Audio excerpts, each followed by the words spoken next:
மக்களால் நான், மக்களுக்காகவே நான், உங்களால் நான், உங்களுக்காகவே நான். தமிழ் மக்கள் என் மக்கள். இது அம்மா. நமக்கு நாமே, நமக்கு நாமே, நமக்கு நாமே, நமக்கு நாமே. இது அப்பா மகன். நன்றி நன்றி. நீங்க அப்ப நீங்க அப்ப அவங்க அப்ப மக்கள் அங்க வச்சுட்டு நீங்க 4 பேர் உட்கார்ந்துருந்தா அது எப்படி மக்கள் நல கூட்டணி? மகத்தான கூட்டணிட்டு இது என்ன இப்படி ஜெகத்தாலம்மா? நல்லா சொல்றாங்க டீட்டெயில். ஒருவன் மனது 9 அதில் ஒளிந்து கிடக்குது 80. ஒருவன் மனது 9 அதில் ஒளிந்து. பாரத இருக்கட்டும், முதல்ல நான் கேட்கிற பதில் சொல்லுங்க. அந்த சேனல் என்ன போய் நிச்சயம் போட்டிருக்காங்க? டேய், அந்த கேடி பிரதர்ஸ் சேனல் தானே? அது கேடி பிரதர்ஸ், கலாநிதி மாறன், தயாநிதி மாறன். ஓஹோ. அப்பா இதை கூட உனக்கு விளக்கமா சொல்லணும். டேய், அவங்க இன்னைக்கு நேத்து பொய் சொல்லலடா. அவங்க எப்போலாம் தேர்தல் வருதோ அப்போ என்ன பண்ணுவாங்கன்னா, தோல்வி பயம் வந்துருச்சுன்னு வச்சுக்க, இந்த ஒரு விஷயத்தை அவுத்து விட்டுருவாங்க. பணம் கண்டெய்னரில் போகுது, பணம் லாரியில் போகுது, ஆட்டோவில் போகுது, ஆம்புலன்ஸில் போகுது, அங்கே பதைச்சி வச்சாங்க, பாதாளத்துக்குள்ள இருக்குது. இப்படி அவுத்து விடுறது அவங்களுடைய பழக்கம் எப்போவுமே. ஆனால் ஜனங்கள் இப்போ நம்புகிற மாதிரி இல்லை. எப்போவுமே அவங்க தெரிஞ்சுக்க, எலெக்ஷன் நேரத்தில் நேரம் இந்த லாரியெல்லாம் தயார் பண்ணி விற்பனைக்கு ரெடியாக வச்சுருக்காங்க ஒரு கம்பெனி. அங்கே போய் வரிசையாக எடுக்க வேண்டியது. அப்புறம் நேரம் இந்த கண்டெய்னர் பக்கம் எங்கிட்டாவது போக வேண்டியது. அப்புறம் இந்த ஆம்புலன்ஸ் போகிற பக்கம் எடுக்கிறது. அப்புறம் சென்னையிலேருந்து இரும்பு ஏற்றி தூத்துக்குடி போகுது லாரி, எங்கேயாவது பாலத்துக்கள் ஒளிஞ்சிருந்து அதை எடுக்க வேண்டியது. இதை பூரா தேர்தல் நேரத்தில் அப்படியே டிவியில் போட்டு பணம் போகுது அப்படின்னு சொல்கிறது. அவங்களுக்கு எப்போவுமே எம்பி தேர்தல் வந்துட்டா ஏரோப்ளேனில் பணம் போயிடுச்சுக்கிறது, எம்எல்ஏ தேர்தல் வந்துருச்சா லாரியில் பணம் போகுதுங்கிறது, ஐயோ இதில் உள்ளாட்சி தேர்தல் வந்துருச்சுன்னா ஆம்புலன்ஸில் பணம் போகுதுங்கிறது, தெரு வார்டில் வந்துருச்சுன்னா ஆட்டோவில் பணம் போகுதுங்கிறது. இந்த மாதிரியே அவங்களுக்கு சொல்லி சொல்லி சொல்லி ஒரு காலத்தில் மக்களை ஏமாற்றி ஜெயிச்சுக்கிட்டு இருந்தாங்க. இப்போ மக்கள் புரிஞ்சுக்கிட்டாங்க. ஏன்னா இவ்வளவு பெரிய ஊழலை, இமாலய ஊழலை செஞ்சு எவ்வளவு ஸ்பைஜெட்டுங்கிற விமானத்தை ஆகாயத்தில் பறக்கிற அளவுக்கு பணக்காரர் ஆயிருக்காங்க. யார் அவங்க தாத்தா மஞ்சள் பையோடு வந்தவர்னு அவரே ஒத்துக்கிட்டுருக்காரு. மஞ்சள் பொய்யோடு வந்தவர் உலக பணக்காரில் ஒருத்தலாம் மாறுறதுன்னா அப்போ மக்களுடைய வரி பணத்தை எவ்வளவு சாப்பிட்ருக்கணும்? என்ன மளிகை கடை வச்சாங்களா, மரக்கடை வச்சாங்களா? 4 வசனம் பேசினார். அங்கே கடலையா வந்திருப்பது மக்கள் தலையா, இதுக்கு இத்தனை 1000 கோடி வேணாம். அட சண்டால போயிடலாம். இது என்னன்னு கேட்டாங்கன்னா, புரட்சி தலைவி அம்மா மக்கள்கிட்ட எவ்வளவு செல்வாக்காக இருக்காங்கிறது தெரிஞ்சு போச்சு. இதனால் தூக்கம் இல்லாமல் கிடக்குறாங்க. என்னதான் காக்காயா கத்தினாலும் ரெட்டை இலைக்கு தான் மக்கள் ஓட்டு போடுவாங்க போல் இருக்கு. ஏதாவது பொய்யை புரட்டா அவுத்து விட்டு பார்க்குறாங்க, ஒன்றும் நடக்கலை. மக்களுக்கு பணம் கொடுத்து தான் ஓட்டு வாங்கணுங்கிறது அம்மா எந்த காலத்திலும் நினச்சது இல்லையே. மக்கள் அம்மாவை முழுமையாக நம்புகிறாங்க. தேர்தல் நேரத்தில் என்னென்ன வாக்குறுதி கொடுத்தாங்களோ அவ்வளவையும் செஞ்சுட்டாங்க. அதே மாதிரி மக்கள் ஓட்டு போட தயாராகிட்டாங்க ரெட்டை இலைக்கு. ஏன்னா அம்மா முதலமைச்சராக வந்தால் மட்டுமே ஏழை எளிய மக்களை காப்பாற்ற முடியும். திமுக மற்ற கட்சியால் காப்பாற்ற முடியாதுன்னு ஒட்டுமொத்த தமிழ் மக்களும் நினச்சிக்கிட்டு இருக்காங்க. ஏண்டா, இந்த கலைஞர் டிவிக்கு 214 கோடி ரூபா கை மாறி கேஸ் நடந்துக்கிட்டு இருக்கு. கனிமொழி 1 வருஷம் ஜெயிலுக்கு போட்டு வந்துச்சு, ராஜா 1 வருஷம் ஜெயிலுக்கு போனார். இதே மாதிரி சன் டிவியில் 700 கோடிக்கு மேலே ஊழல் நடந்ததா அவங்களுக்கு கேஸ் நடந்துக்கிட்டு இருக்கு. இன்னைக்கு நாளைக்கு இருக்கு. அது மட்டும் இல்லை, இந்த சன் டிவிக்கு இந்த அதிநவீன இணைப்புன்னு சொல்கிறது, தொலைத்தொலைத்துறை கேபிள் டு கேபிள் டெலிஃபோன் இருக்குல்லடா, அதை 340-400 என்னமோ சொல்கிறாங்க கனெக்ஷனை கொடுத்து பணமே கவர்மெண்ட்டுக்கு கட்டாமல் எத்தனையோ கோடி ரூபா சன் டிவிக்கு லாபம் வந்திருக்கு. அந்த கேஸ் நடக்குது. ஆக இந்த சேனல் ரெண்டுமே இன்னைக்கோ நாளைக்கோன்னு இருக்குது. எல்லாம் ஜனங்கள் பேசிக்கிறாங்க. நாளைக்கு முடியுதோ நாளான்னைக்கு முடியுதோ அந்த அளவு கேஸு. அப்புறம் போய் செத்த பணத்துக்கு ரத்தம் ஏற்ற முடியுமா? முடியாது. அப்படி இருக்கும்போது அம்மாவை ஜெயிக்க முடியலையேங்கிற எதிர்கட்சிகள்லாம் ஒரே கவலை. ஏன்னா அம்மா அவர்கள் கொடுத்த வாக்குறுதியை 100% மேலே நிறைவேற்றிட்டாங்க. சொன்ன வாக்குறுதிகளையும் நிறைவேற்றிருக்காங்க, சொல்லாததை எத்தனையோ திட்டங்களை செஞ்சுருக்காங்க. இன்னைக்கு தமிழ்நாடு பூராமே எந்த திட்டம் போடலை அம்மா, அதை சொல்ல முடியலை. இன்னும் குறை இருக்குன்னு சொல்ல முடியலை. ஆனால் ஏதோ குறை இருக்கிற மாதிரியும், அதிமுக ஆட்சியில் மக்களுக்கு ஏதோ ஒன்றும் செய்யாத மாதிரியும் அவங்கவுங்க பேதியக்களை இந்த தருமர் பொண்டாட்டி அப்படி தான் பண்ணிக்கிட்டு இருக்கு. அவங்க டிவியில் பேசுகிறாங்க, நாங்கள் வந்தால் தமிழ்நாட்டு தலைகளாக புரட்டி போடுவோம்னு. 10 நாள் முதலமைச்சர் சீட்டில் உட்காந்து நிர்வாகம் பண்ணுறக்கு உனக்கு யோக்கியதை இருக்கா? யாரை பார்த்து என்ன பேசுகிற? பார்த்தா மக்களே நாங்கள் புதிய மாற்றமா? ஆஹா, உலகத்தில் ஊழல் மிகுந்த கட்சி திமுக. அதுக்கு மாற்றமாக தானே புரட்சி தலைவர் அதிமுகவை கொண்டாந்து இன்னைக்கு தமிழகமே சிறப்பாக இருக்குது. அப்புறம் நீங்கள் என்ன மாதிரி நீ உன் குடும்பத்துக்கு புருஷன் பொண்டாட்டிக்கு உழைக்கிறதுக்கு வேற தொழில் பண்ணான்னா ஏன் அரசியலை கையில் எடுக்கிறீங்க? தன்னையே தியாகம் பண்ண அம்மா தமிழ் மக்களுக்காக உழைக்கிறாங்க, நீ உன் குடும்பத்துக்கு சொத்து சேர்க்க அரசியலுக்கு வர்றியா அப்படின்னு மக்கள் கேட்குறாங்கல்ல. நீ எதுவும் கவலைப்படாது. எத்தனை பேர் என்ன போய் சொன்னாலும் புழுகு மூட்டை அவுத்து விட்டாலும் ஜெயிக்க போகிறது ரெட்டையில தான், முதலமைச்சராக போகிறது அம்மா தான், நன்மை அடைய போகிறது தமிழக மக்கள் தான். அவங்களே சொல்கிறாங்க, கேளு.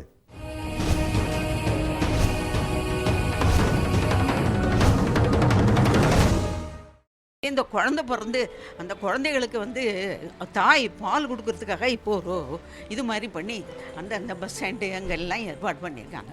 1 ரூபாய்க்கு இட்லி எங்கே கிடைக்கிறது சொல்லு, 10 ரூபாய் இட்லி விற்கிறது, 5 ரூபாய்க்கு சாம்பார் சாதம். இதெல்லாம் ரேஷனில் அரிசி அப்படி ஒரு பால் வெள்ளை அப்படி சாப்பிடலாம். ரேஷன் அரிசி மாதிரியே சொல்ல முடியாது, அப்படி ஒரு அரிசி. தாயார் செய்து ஒரு ஃபேமிலியில் ஒருத்தர் என்ன செய்வா அதை அவ்வளோத்தையும் மனசில் வச்சுன்னு செஞ்சிட்ருக்கா அம்மா. என் பேர் லதா. அம்மா வந்ததுலேருந்து எந்த பிரச்சனையும் இல்லாமல் நிம்மதியாக இருக்கும். சட்டம் ஒழுங்கு நல்லா இருக்குது. முதல்லாம் பிவி காலனியில் 6 மணிக்கு மேலே பொம்பளைங்க வெளியிலே வர முடியாது. இப்போ நாங்கள் ரொம்ப நிம்மதியாக இருக்கோம், எந்த பிரச்சனையும் இல்லை. சொன்ன ஸ்பீடுக்கு ஒரு ஃபோன் பண்ணால் போதும், உடனே போலீஸ்காரங்க வராங்க. அந்த அளவுக்கு சட்டம் ஒழுங்கு நிம்மதியாக இருக்குது. திருப்பி அம்மாவே வரணும்னு நாங்கள் ஆண்டவனை வேண்டிக்கிறோம். தமிழகத்தை வாழ்கிறதுல ரொம்ப பெருமைப்படுறேன். தமிழகத்தில் அம்மா நிறைய திட்டங்களில் திருநங்கைகளான எங்களும் இணைச்சிருக்காங்க. ஸோ தமிழகத்தில் இப்படி ஒரு பெருமையாக நாங்கள் வாழ்கிறதுல ரொம்ப சந்தோஷப்படுறோம். இது மட்டும் இல்லை, 40 வயதான திருநங்கைகளுக்கு இந்தியாவிலேயே முதல் முறையாக அம்மா பென்ஷன் கொடுத்துருக்காங்க. அரசு மருத்துவமனையில் எங்களுக்காக தனியாக ஒரு ரூமே இருக்குது. அந்தளவுக்கு எங்களுக்கு மருத்துவ சிகிச்சை கிடைக்குது. ஒரு காலத்தில் எங்களோட குடும்பத்தில் சேர்த்துக்க மாட்டாங்க, அனாதையாக ரோட்டில் தெரிஞ்சிட்டு இருந்தோம். ஆனால் இப்படிப்பட்ட திட்டங்கள், இப்படிப்பட்ட வாழ்க்கையை அம்மா எங்களுக்கு மாற்றி கொடுத்ததால் நாங்களும் பெற்றவங்களோடு இன்றைக்கி வாழ்ந்துட்டுருக்குறோம். இதுக்கு காரணமான அம்மாவுக்கு மனமார்ந்த நன்றி நாங்கள் சொல்கிறோம். எங்களை மாதிரி திருநங்கைகள் சொன்னால் பலிக்கும். அம்மா ஆரோக்கியமாக நீண்ட காலம் எங்களுக்காக மட்டும் இல்லை, நம்ம எல்லாருக்காகவும் இருந்து பணியாற்றுவாங்க முதலமைச்சர். ஏன்னா இன்னும் எலெக்ஷனே நடக்கலையே, அதுக்குள்ள நாதான் மந்திரி நீதான் மந்திரி ஆளால் அடிச்சுக்கிறாங்களே, அங்கே என்னதான் நடக்குது? ஏன்டா சொப்பனத்துல கல்யாணம் பண்ணி பிள்ளை பத்த வைக்கலாம், நான் பதில் சொல்ல முடியுமாடா? என்ன சொல்றீங்க? சும்மா பேசிக்கிட்டு இருக்க. டேய், இந்த வரப்போற சட்டமன்ற தேர்தலில் ஐவர் கூட்டணி டெபாசிட் கூட கிடைக்காது அப்படிங்கிறது அந்த கூட்டணியில் உள்ள எல்லாருக்குமே தெரியும். அதுக்குள்ளேயும் இந்த தேர்தல் வர்றதுக்குள்ள நம்ம கூட்டணியில் இருக்க பங்காளி எல்லாம் ஆளுக்கு ஒரு பக்கமா பிச்சுக்கிட்டு ஓடிடுவாங்கங்கிற மாதிரி தகவல் நம்ம தருமர் மச்சானுக்கு போயிடுச்சு.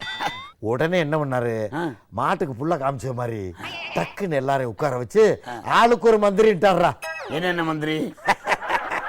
அதாவது வைகோ அவர்களுக்கு துணை முதல்வர், திருமாவளவன் அவர்களுக்கு கல்வி அமைச்சர், முத்தரசன் அவர்களுக்கு உள்துறை அமைச்சர், இன்னொன்னு ராமகிருஷ்ணன் அவருக்கு நிதி அமைச்சர். இப்படி ஆளுக்கு ஒரு மந்திரியா கொடுத்துட்டாரு. ஏன்னா ஆளுக்கு ஒரு பதவி கொடுத்துட்டாங்களே, இந்த ஐவர் கூட்டணியில தர்மர் பொண்டாடி என்னென்ன பதவி சொல்லுங்கண்ணே.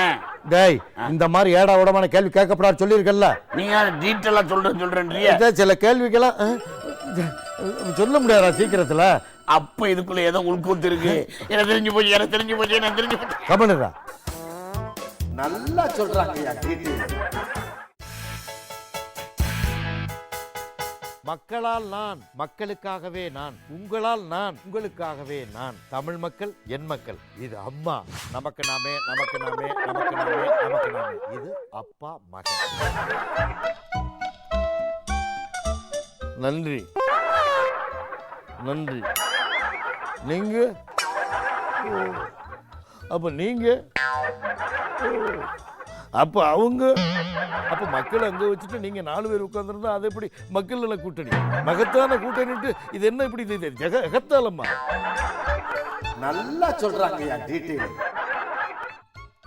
அண்ணே, வர்ற தேர்தல்ல தொங்கு சட்டசபை அமையாது, நாங்க தான் ஆட்சி அமைப்போம் அப்படின்னு சொல்லி இந்த அன்புமணி ராமதாஸ் சொல்றாரு. டேய், இந்த தொங்கு சட்டசபை மங்கு சட்டசபைன்னு வாயில பேசலாம், ஆனா ஆட்சி அமைக்க முடியாது. அவர் என்ன பண்ணாரு, ஸ்டாலின் நமக்கு நாமே நமக்கு நாமே நமக்கு நாமேன்னு ஊரை சுற்றி அப்பா வச்சுக்கிட்டோ அல்லது அப்பாவுக்கு பின்னாடியோ நம்ம முதல்வர்னு மனசுக்குள்ள அவராக பதவி ஏற்றுக்கிட்டாரு. இவர் அன்புமணி ராமதாஸ் என்ன பண்ணாரு, தனக்கு தானே தனக்கு தானே தனக்கு தானே தனக்கு தானே தனக்கு தானே தனக்கு தானே சங்கு சக்கா சங்கு சக்கா சங்கு சக்கா அப்படின்னு டேபிளை தூக்கி ரோட்டில் போட்டு அன்புமணி ஐயனான் அப்படின்னு அவராக முதலமைச்சர் ஆகிட்டார். இந்த பக்கம் பஞ்சபாண்டவர் அணியில் அவங்க பூரா தருமர் மச்சான் கூப்பிட்டு ஆளுக்கு ஒரு பக்கம் ஓடி போயிட போகிறாங்கன்னு நினச்சிக்கிட்டு ஆளுக்கு ஒரு மந்திரி பதவி கொடுத்தாச்சு. தேர்தலே என்ன வரல, எல்லாருமே பதவி பிரமாணம் ஏற்று நாட்டை ஆள தயாராகிட்டாங்க.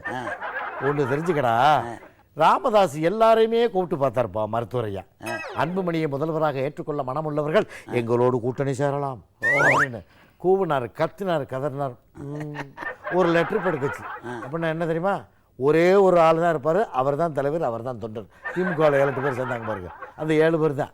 அதே மாதிரி இந்த லெட்டர் பேடு கட்சி கூட வந்து அன்புமணி ராமதாஸ் ஆதரிக்கல. ஒரு மனுஷனுக்கு கோபமா வரும். அரை தெருவில் ஒரு வார்டு கவுன்சிலராக ஆதரிக்கணுமா இல்லையா? யாருமே இல்லாம கதவை சாத்திக்கிட்டா. அப்புறம் பார்த்தாரு 124 சீட்டும் பையில இருக்குன்னு துணிஞ்சு போய் சொன்னார். என்ன அவ்வளவு பெரிய பாக்கெட்டா? இறங்கி பார்த்தா தான் தெரியும். 124 எம்எல்ஏ பையில இருக்காங்க, மெஜாரிட்டி அமைச்சிருவான். யாராவது மந்திரி பதவி வேணும்னா சீக்கிரம் வாங்க அப்படின்னு ஜனங்களை பயமுறுத்துற மட்டும் இல்ல, அரசியல்வாதிகளை பயமுறுத்துறாரு. அப்ப 124 சீட்டு கன்ஃபார்மா இருக்கும்போது ஜெயிக்கிற கட்சிக்கு ஓட்டு போட்டுருவோமே அப்படின்னு மக்கள் நினைச்சு இன்னும் 10 எம்எல்ஏ வராதா அப்படின்னு நினைக்கிறாரு.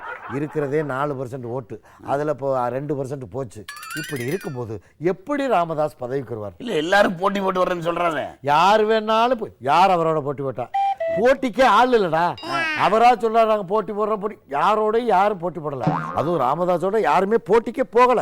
அவர் இருக்க தெருவுலோட யாரும் நடக்க மாட்டேங்கிறாங்கடா, அந்த அளவுக்கு ஆகிப்போச்சு. ஆனா ஒண்ணு தெரிஞ்சுக்க, எத்தனை பேர் சேர்ந்து வந்தாலும் எத்தனை பேர் போட்டி போட்டாலும் அனைத்து இந்திய அண்ணா திராவிட முன்னேற்ற கழகம், அதுவும் அம்மாவுடைய தலைமையில் இருக்கிற ஆட்சியை ஒண்ணுமே பண்ண முடியாது. ஆமா, ஒட்டுமொத்த தமிழ் மக்களும் இரட்டை இலைக்கு தான் ஓட்டு போடுவோம்னு சத்தியம் பண்ணி கொடுத்துருக்காங்க.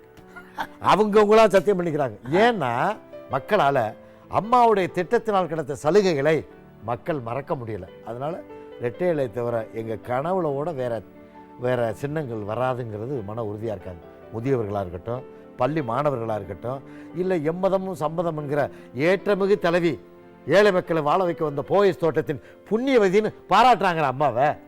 மாணவர்களா இருக்கட்டும், முதியோர்களா இருக்கட்டும், வயது முதிர்ந்தவர்களாக இருக்கட்டும், விதவை பெண்களாக இருக்கட்டும், விவசாயிகளாக இருக்கட்டும், நெசவாளர்களாக இருக்கட்டும், எந்த மதம் சாதி மத பேதமின்றி எல்லா மக்களுக்கும், எல்லா சமுதாய மக்களுக்கும் ஒரு சாதி மத பேதமின்றி இருக்கிற ஒரே தெய்வமாக, தெய்வம் போல இருந்து எல்லாரையும் காக்கிற அம்மா தான் எங்களுக்கு வேணும். வேற யார் எங்களுக்கு வேணான்னு சொல்லும்போது இவங்களா கத்திக்கிட்டு கிடக்கட்டும்டா. தேர்தல் வரையும் தானே, அப்புறம் யார் யார் எங்கெங்கே போறாங்களோ ஆண்டவனுக்கு தான் தெரியும். ஜெயிப்பது இரட்டை இலை, பதவி ஏற்பது எங்க அம்மா.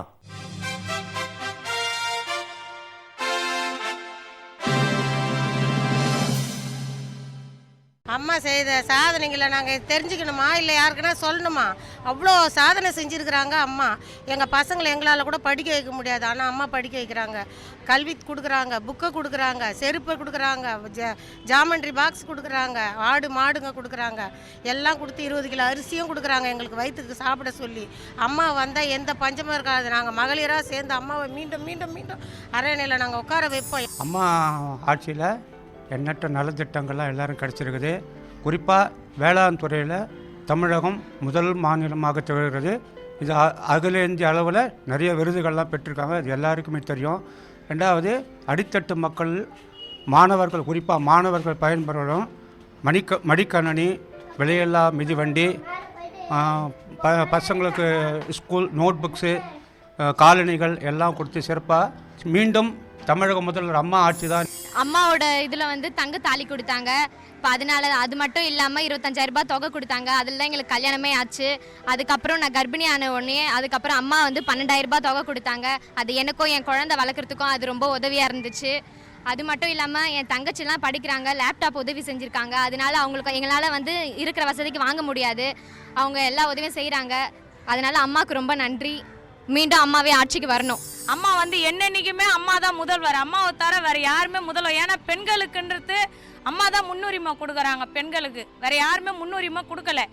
படிக்கிற பசங்களுக்கு லேப்டாப்பு, அதுக்கப்புறம் வந்து சைக்கிள், பாட புத்தகம், செருப்பு, யூனிஃபார்ம், அப்புறம் வந்து 10வது ஏழை எளியோருக்கு 1 ரூபான்ட்டு ஒரு ரூபா ஒரு இட்லின்ட்டு அம்மா உணவகம் திறந்து வச்சுருக்காங்க. அம்மா குடிநீர், அம்மா மருந்தகம், அம்மா காய்கறி, அம்மா மளிகை சாமான் எல்லாமே அம்மா வந்து செய்கிறாங்க. அதனால அம்மாவுக்கு ஈடு இந்த தமிழ்நாட்டில் யாருமே கிடையாது. அம்மா தான் ஆளணும்.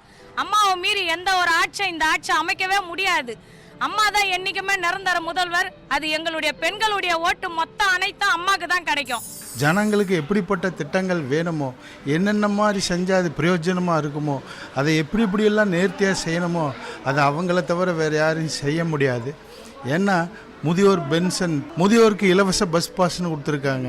அவங்க செஞ்ச உதவியை தயவு செஞ்சு நன்றி மறந்துடாதீங்க. ஏன்னா இந்த கட்டுமரம் துரோகிகளையும் விரோதிகளையும் மன்னிக்கக்கூடிய தகுதி உள்ளவர் அப்படின்னு ஸ்டாலின் சொல்றாருங்க. இதுல யார் துரோகி யார் விரோதி?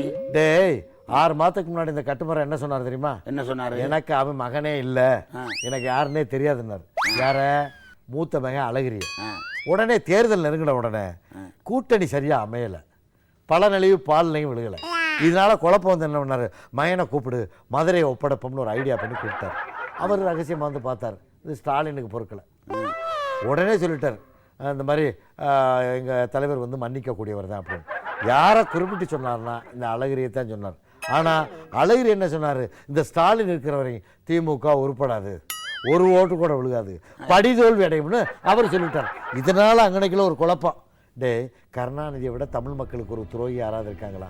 இல்லை. கருணாநிதியை விட வாரா துரோகி இருக்காங்க? மீனவர் பிரச்சனை, இன்னைக்கு என்னென்ன பிரச்சனை, முல்லை பெரியாருக்கு அதில் ஏதாவது ஒரு குரல் கொடுத்தாரா? காவிரி பிரச்சனைக்கு ஒரு குரல் கொடுத்தாரா? இப்படி நிறைய சொல்லிக்கிட்டே போகலாம். இல்லை விவசாயிகளுக்கு தான் ஒரு குரல் கொடுத்தாரா? ஒன்றுமே கிடையாது. ஆனால் கருணாநிதி துரோகிங்கிறத ஒரு சின்ன விஷயத்தை வச்சு தெரிஞ்சுக்கலாம். என்ன விஷயம்? ஒரு ஃபேஸ்புக் ஒன்று அக்கௌண்ட் ஓப்பன் பண்ணாங்க. எப்படி? கருணாநிதிக்கு. அதில் 1.5 மணி நேரத்தில் ஓப்பன் பண்ணி 1.5 மணி நேரத்தில் மூடிட்டாங்க. என்ன? ஒருத்தன் கேட்டா, பாடுபட்ட தலைவர்களுக்கு மத்தியில் இப்படி ஒரு கேடு கட்ட தலைவனான்னா. அடுத்தவன் கேட்டான், சாகுபடி செய்த விவசாயிகளை சாகும்படி செய்தவன்னா. உடனே 1.5 மணி நேரத்தில் மூடிட்டாங்க. தெரியுதா உனக்கு? ஆக எதையுமே கருணாநிதி தமிழ்நாட்டு மக்களுக்கு நன்மை செய்யறதுக்கு அவருக்கு பிடிக்காது. ஏன்னா விவசாய வாழ்க்கையில வெளிச்சம் வரணும்னா ஆட்சி மாற்றம் தேவை அப்படின்னு இந்த கட்டுமரம் சொல்லியிருக்காரு. விவசாய வாழ்க்கையில் வெளிச்சம் வரணும்னா பேட்டரி லைட் வச்சுக்க வேண்டியதானே? அப்படின்னு சார் அந்த பெட்ரோல் இப்போ எந்த லைட்டு அந்த வெளிச்சம் தான். இப்போ லண்டன்ல எடுத்துக்க, அப்படியே குறுக்க போந்து ஜப்பான் போகணும்னா இங்கே அப்படியே விழுவாங்க. அதுக்கு சொல்றேன். என்னதானே சொல்றீங்க? புரியுத மாதிரி சொல்லுங்க. ஐயோ, இந்த கட்டுமரத்தை சொன்னாலே எனக்கு குழப்பம்டா. என்னடா கேட்குற, என்ன கேள்வி கேட்ட? ஆட்சி மாற்றம் வரணுமாவா? டேய், ஒன்று தெரிஞ்சுக்க, கருணாநிதி மாதிரி விவசாயிகளுக்கு துரோகம் பண்ணது யாருமே கிடையாது. ஆட்சியில் என்ன நடந்துச்சு? கஞ்சி தொட்டியும் எலுக்கறியும் தான் சொன்னாங்க. ஆனால் அம்மாவை என்ன சொன்னாங்க விவசாயிகள்? அங்கே என்ன சொன்னாங்க? இந்த ஊர் இருக்கு வரை ஏறு இருக்கும், ஏறு இருக்கும் வரை புரட்சி தலைவி அம்மாவுடைய பேர் இருக்கும். ஏன் சொன்னாங்க? அம்மா தான்டா வந்து மும்முனை மின்சாரம் தந்து விவசாயிகளுக்கு பொறுக்கி எடுக்கப்பட்ட விதைகள், நல்ல விதைகள், நல்ல உரம், மானிய விலையில் எல்லாம் 150 அடிக்கு தண்ணீர் வாயிருக்கு, பைப்புகள், மாற்று பயிர் திட்டம். ஏன்னா மழை இல்லாதவங்களை குறுகிய கால பயிர் செய்து அதிக மகசூல் தந்து லாபத்தோடு இது பண்ணுறது. இப்படி எண்ணற்ற திட்டங்களை எல்லாத்துக்கும் கரும்புக்கு விலையேற்றி விட்டது எல்லாமே அம்மா தானே செஞ்சாங்க. நீ என்ன செஞ்சா விவசாயிக்கு? ஒன்றுமே செய்யாமல் பச்சை துண்டை வாங்கி கொடுத்து திமுக காரனை நிற்க வச்சு பேட்டி எடுத்து போட்டேன். மறுபடியும் திமுக ஆட்சி வந்தால் எலிக்கறியும் கஞ்சி தட்டி திங்கிறக்கா? நடக்காது. புரட்சி தலைவி அம்மா அவர்கள் விவசாயிகளுக்கு செய்திருக்கிற நன்மை எண்ணற்ற சாதனைகள். ஆழ்குழாய் கிணறுகள் தோன்றதுலேருந்து மும்முனை மின்சாரத்திலிருந்து சொல்லிக்கொண்டே போகலாம். அந்த அளவுக்கு புரட்சி தலைவி அம்மா அவர்கள் மேலே விவசாயிகள் நல்ல மரியாதையும் மதிப்பு வைத்திருக்கிறார்கள். இது வரப்போகிற சட்டமன்ற தேர்தலில் ரெட்டை அத்தனை விவசாயிகளும் ரெட்டை இலையில தான் ஓட்டு போடுவாங்க. அம்மா தான் முதலமைச்சர் ஆவாங்க. ஆட்சி மாற்றங்கிறது மறுபடியும் ஆட்சி மாற்றம் அனைத்து இந்திய அதிமுக தான், வேற எந்த கட்சியும் கிடையாது. நல்லா சொல்றாங்க. மக்களால் நான், மக்களுக்காகவே நான், உங்களால் நான், உங்களுக்காகவே நான். தமிழ் மக்கள் என் மக்கள். இது அம்மா.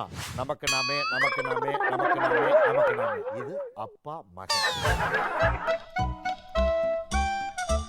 நன்றி, நன்றி. நீங்க அப்ப நீங்க அப்ப அவங்க அப்ப மக்களை அங்க வச்சுட்டு நீங்க 4 பேர் உட்கார்ந்துருந்தா அது எப்படி மக்கள் நல கூட்டணி? மகத்தான கூட்டணிட்டு இது என்ன இப்படி எகத்தாலம்மா? நல்லா சொல்றாங்க. மச்சக்கால பேசிக்கிட்டு இருக்கும்போது எக்கடா போன? அண்ணே, நீங்க சொன்னீங்கல்ல நம்ம அம்மா கட்சியை தவிர மற்ற எல்லா கட்சியுமே மக்கள் துரோக கட்சின்னு சொன்னீங்கல்ல, அது உண்மைன்னு எனக்கு தெரிஞ்சு போச்சு. அதை கேட்டோட உடம்பெல்லாம் குப்புன்னு வேர்த்து போச்சுன்னு அதான் ஓடி போய் ஒரு குளியல போட்டுட்டு ட்ரெஸ்ஸை மாத்திட்டு வந்துட்டேன். அது இருக்கட்டேன்னு ஒருத்தர் கோடீஸ்வரனா இருந்தேன் இப்ப பிச்சைக்காரன் ஆகிட்டேன் அப்படின்னு புலம்புறாரு. ஓ அதுவாடா. இந்த தர்மர் கட்சியில் ஒரு மாவட்ட செயலாளர் இருந்தார். திடீர்னு அப்படியே தாவி கட்டுமரத்தில் உட்காந்துட்டார். என்னன்னு கேட்டால் ஆரம்ப காலத்துலேருந்து அவர் மாவட்ட செயலாளராக இருந்து பொது மேடை போடுறதுக்கு கொடி கட்டுறதுக்கு கட்சியில் எந்த பிரச்சனையாக இருந்தாலும் செலவுகளை ஏற்றுக்கிட்டு வந்திருக்கார். உண்மையிலே கோடீஸ்வரன். ஆனால் நிறைய செலவு பண்ணி பொண்டாட்டிகளுடைய நகை நட்டு சொத்து சோழா விற்று விற்று விற்று தர்மருக்கே கொடுத்து செலவு பண்ணிக்கிட்டே வந்திருக்கார். ஒரு நம்பிக்கையில் என்னைக்கு இருந்தாலும் நம்ம நல்லா வந்துடலான்னு நம்பி இருந்திருக்கார். தேர்தல் சமயத்தில் எப்படியும் ஏதாவது ஒரு கூட்டணியில் சேர்ந்து நம்மளை எம்எல்ஏ ஆக்கிடுவார்னு நம்பி இருந்திருக்காங்க. 95% பேர் நம்பி இருந்திருக்காங்க. எப்படி ஒரு கூட்டணி வைப்பார், நம்மளுக்கு எம்எல்ஏ கிடைக்கும், அப்படி இப்படி நம்பி ஏதோ பண்ணாங்க.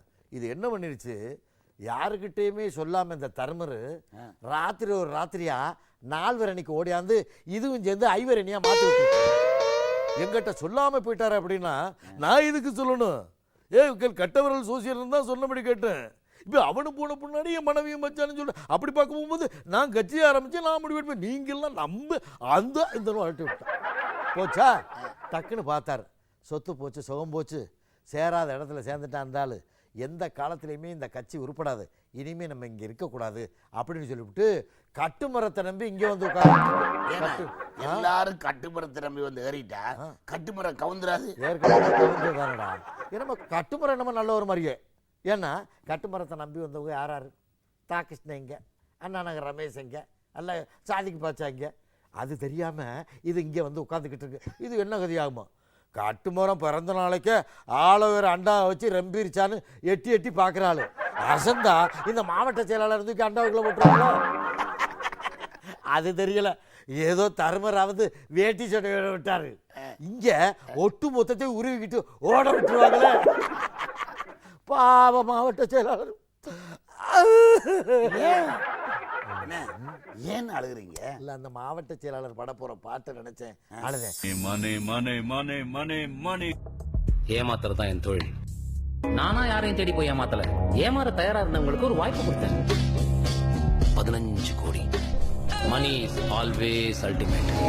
சந்தோஷமா இருக்கணும்னா என்ன வேணும்? ஒரு பொய் சொல்றோம்னா அதுல உண்மையும் கலந்துருக்கும். முடியுமா முடியாதா? ஈஸியா பணம் சம்பாதிக்க 1000 வழி இருக்கு. அதுல ஒரு வழியை சொல்லித்தரேன், வாங்க.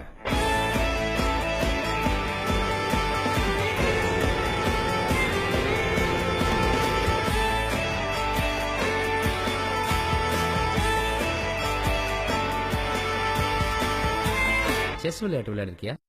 அதுல ராஜா எப்பவுமே ஒரு ஸ்டெப் தான் மூவ் பண்ணும். சிப்பாய் கூட சில நேரத்துல 2 ஸ்டெப் மூவ் பண்ணும். இப்ப சொல்லு, ராஜா பவர்ஃபுல்லா சிப்பாய் பவர்ஃபுல்லா? சிப்பாய் தான் பவர்ஃபுல். அப்படி இல்ல, ராஜாவோட வேலை செய்யறது இல்ல. நரண்டா எப்படா இவ்வளவு கச்சிதமா புழுவுற? ஒரு பொய் சொன்னா அதுல உண்மையும் கலந்துருக்கணும், அப்பதான் அது பொய்ன்னு தெரியாது. டேய், ஆனா அதே நேரத்துல நம்ம அம்மாவை நம்பி வந்தவங்கலாம் எப்படி இருக்காங்க?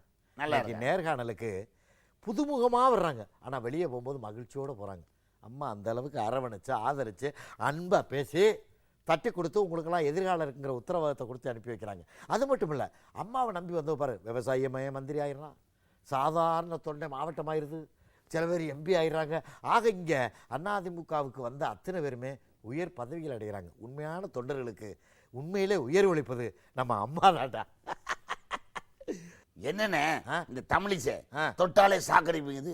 ஏதாவது கரண்ட்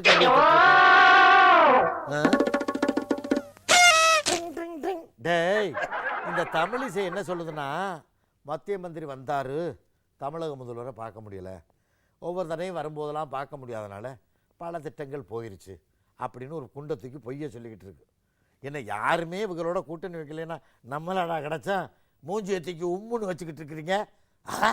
ஏண்டா, மீனவர் பிரச்சனையாக அம்மா கடிதம் எழுதுகிறாங்க, இலங்கை பிரச்சனையாக அம்மா கடிதம் எழுதுகிறாங்க, காவிரி பிரச்சனையாக அம்மா கடிதம் எழுதுகிறாங்க, முல்லை பெரியாரா அம்மா கடிதம் எழுதுகிறாங்க. சரி, எம்பி அனுப்புகிறாங்க, எம்எல்ஏ அனுப்புகிறாங்க. போய் சந்திக்க போனால் வெளிநாட்டில் இருக்கார் யார்? பிரதமர். எப்போ கேட்டாலும் ஜப்பானில் இருக்கார், லண்டனில் இருக்காருங்கிறாங்க. இப்போ கூட எங்கே இருக்காரு தெரியுமா? ஏதோ ஒரு நாட்டில். அமெரிக்காவில் தானே. அப்புறம் வேறு எப்படி பாப்பா? இப்படி ஒவ்வொரு தடவையும் வெளிநாட்டில் இருந்துக்கிட்டு நம்மளை குறை சொல்லிக்கிட்டு இருக்கு இந்த அம்மா.